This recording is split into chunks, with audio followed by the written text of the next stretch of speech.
যখন পুরো পৃথিবী ঘুমে আচ্ছন্ন, যখন কোলাহল থেমে গিয়ে প্রকৃতিতে এক অদ্ভুত নীরবতা নেমে আসে, ঠিক তখন টানা মেলে তারা।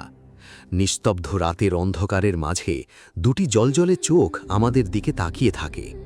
তারা পেঁচা। আমাদের গ্রাম বাংলার লোকগাথায় তারা কখনো অসুরের প্রতীক, আবার কখনো বা লক্ষ্মীর বাহন। আপনার কি মনে পড়ে সেই ছোটবেলার লোমহর্ষক রাতগুলোর কথা, যখন ঝোপের আড়াল থেকে হুতুম হুতুম ডাক শুনে বুকটা কেঁপে উঠত? বড়রা বলতেন প্যাঁচা ডাকলে নাকি অমঙ্গল হয়। আবার কখনো গভীর রাতে ভাঙা দালানের উপর এদের গম্ভীর উপস্থিতি আমাদের মনে এক অলৌকিক ভয়ের জন্ম দিত। কিন্তু এই নিশাচর পাখিটি কি সত্যিই রহস্যময় কোনো অমঙ্গলের দূত, নাকি বিবর্তনের এক অবিশ্বাস্য বিজ্ঞান তাকে আমাদের চেয়েও কয়েক ধাপ এগিয়ে রেখেছে? আজ সাইলেন্ট ভিজুয়ালসের এই পর্বে আমরা প্যাঁচার সেই অলৌকিক জগতের পর্দা ফাঁস করব। আমরা জানব কেন এরা অন্ধকারেও নিখুঁত শিকারী, আর কেনই বা প্রকৃতি এদেরকে দিয়েছে এক অতি মানবীয় ক্ষমতা। আমাদের শৈশব ছিল রূপকথায় ভরা। সেখানে প্যাঁচা ছিল এক জ্ঞানী অথচ রহস্যময় চরিত্র। গ্রিক পুরাণে প্যাঁচা হল জ্ঞানের দেবী অ্যাথেনার সঙ্গী।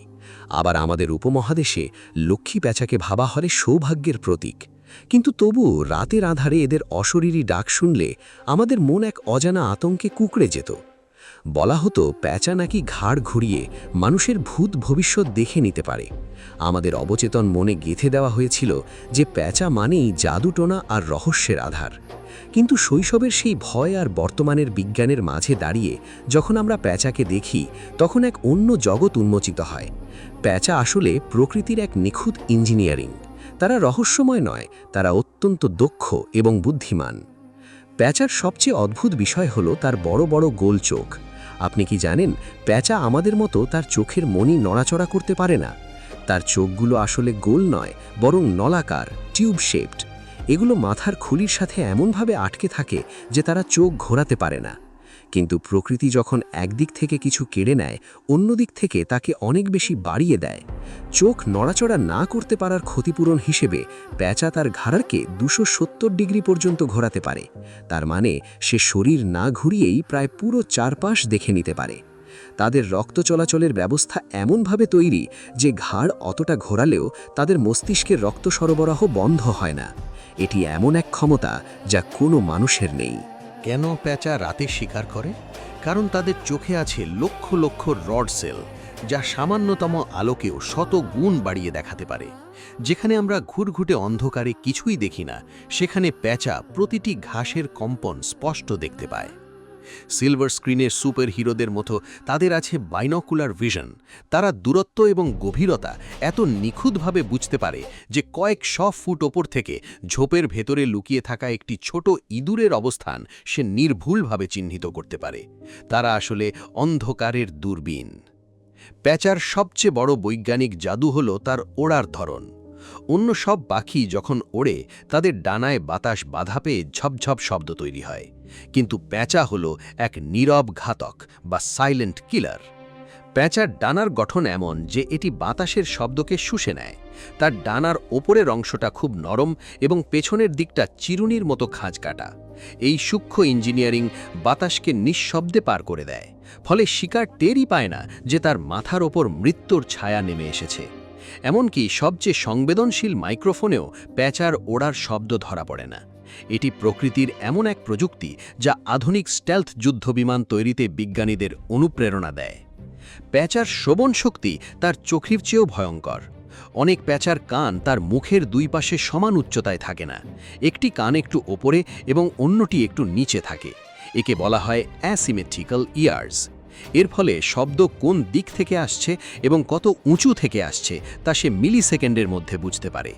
বরফের কয়েক ফুট নিচে বা মাটির গভীরে ইঁদুরের পায়ের শব্দ তার কাছে লাউডস্পিকারের মতো বাজে। সে চোখ বন্ধ করেও শিকার ধরতে পারে। তার মুখমণ্ডল অনেকটা স্যাটেলাইট ডিশের মতো কাজ করে, যা সব শব্দকে কানের দিকে পাঠিয়ে দেয়। আমাদের দেশে হুতুম প্যাঁচার গম্ভীর ডাক যেমন আমাদের ভয় দেখাতো, তেমনি ছোট ছোট লক্ষ্মী প্যাঁচা বা কুটুরে প্যাঁচার কিচিরমিচির ডাক ছিল আমাদের নিত্যসঙ্গী। বিশেষ করে পুরনো দালান বা কোঠাবাড়িতে যখন এরা বাসা বাঁধত, আমরা কৌতূহলী চোখে তাকিয়ে থাকতাম।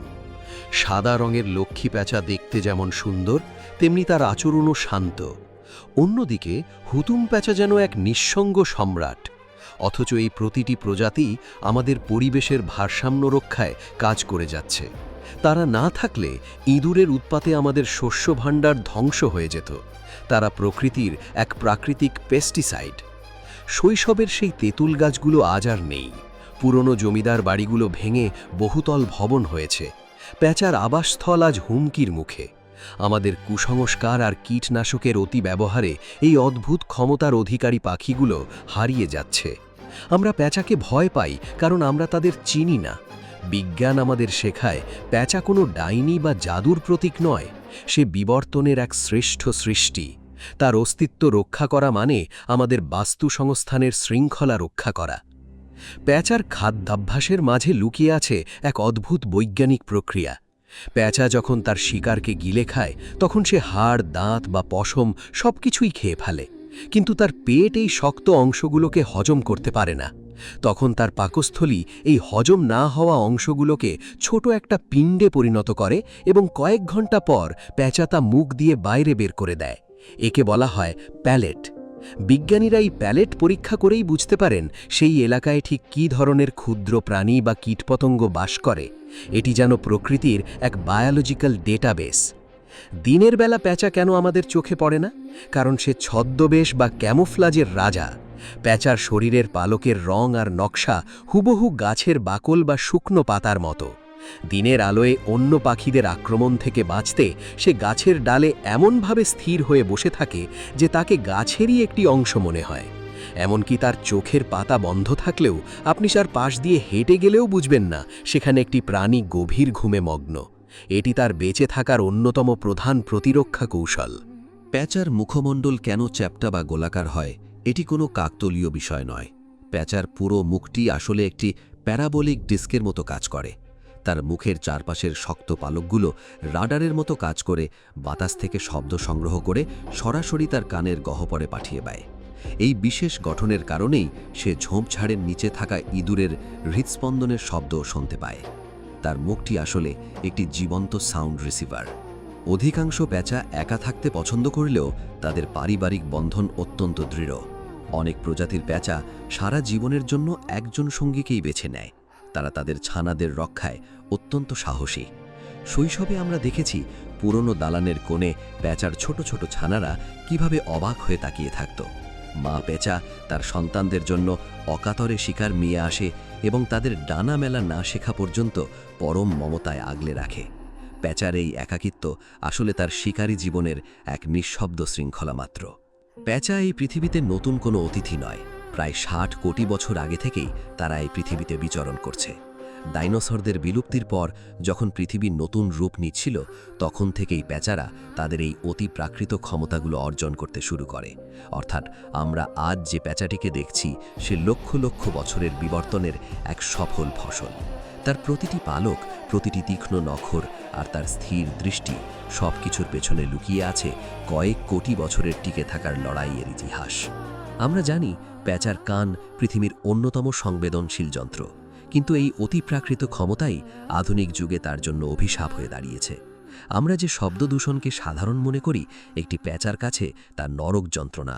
শহরাঞ্চলের উচ্চ শব্দ এবং মানুষের তৈরি নিরন্তর কোলাহল প্যাঁচার সেই সূক্ষ্ম শ্রবণ ক্ষমতাকে বাধাগ্রস্ত করে। গবেষণায় দেখা গেছে তীব্র শব্দের কারণে প্যাঁচা অনেক সময় তার শিকারের অবস্থান নিখুঁতভাবে বুঝতে পারে না, ফলে ঘণ্টার পর ঘণ্টা অভুক্ত থেকে সে দুর্বল হয়ে পড়ে। আমাদের উন্নয়নের শব্দে আমরা হয়তো এক শান্ত শিকারীর জীবনকে প্রতিনিয়ত স্তব্ধ করে দিচ্ছি। সে আমাদের কোনো ক্ষতি করে না, অথচ আমাদের জীবনযাত্রার অনিয়ন্ত্রিত শব্দ তাকে তিলে তিলে মৃত্যুর মুখে ঠেলে দিচ্ছে। এই স্তব্ধতা ভাঙার দায়িত্ব কি আমাদের নয়? রাত যখন শেষ হয়ে আসে, যখন সকালের প্রথম সূর্য উঁকি দেয়, তখন এই নিশাচর রাজা নিঃশব্দে আড়ালে চলে যায়। সে হয়তো আপনাকে কোনো গোপন বার্তা দেয়নি, কিন্তু তার নীরব উপস্থিতি আমাদের মনে করিয়ে দেয় যে প্রকৃতিতে এমন অনেক রহস্য আছে যা বোঝার জন্য শুধু চোখের নয়, বরং অনুভূতির প্রয়োজন। আপনার শৈশবের কোনো প্যাঁচার স্মৃতি কি আপনার মনে পড়ে? আপনার এলাকায় কি আজও রাতে প্যাঁচার ডাক শোনা যায়? কমেন্ট করে আমাদের জানান।